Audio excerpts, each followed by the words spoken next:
Il était une fois deux petites filles qui baignaient depuis leur plus tendre enfance dans les contes de fées racontés par leurs parents. Passionnées par les histoires de Charles Perrault et des frères Grimm, elles émirent l'idée de créer un univers autour de ces contes. Ainsi est né, il y a bientôt 20 ans, le musée des contes de fées à Notre-Dame de Bellecombe. On s'inspire des versions classiques de Charles Perrault ou des frères Grimm, mais c'est vrai il y a plusieurs versions à la base pour les différentes histoires. Donc on essaye de voir un peu ce qui convient le mieux par rapport au public enfant notamment, parce que la plupart des histoires se finissent pas très bien. 4 ans et demi ont été nécessaires pour créer de toutes pièces Cendrillon et le petit Chaperon rouge, les deux premiers contes du musée. Edith, la maman, passionnée d'art créatif, a laissé un temps son travail pour se lancer dans la confection des nombreuses figurines.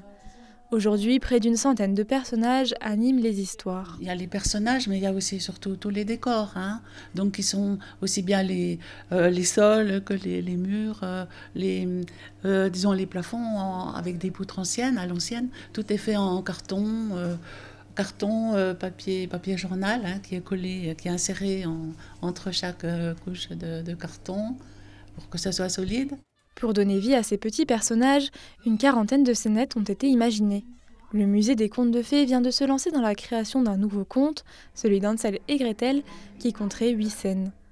En coulisses, c'est Lise qui se charge de faire fonctionner les automates. Je mets des petits moteurs automates dans nos personnages. Il y a une préparation à faire pour la mise en place à l'intérieur de nos personnages.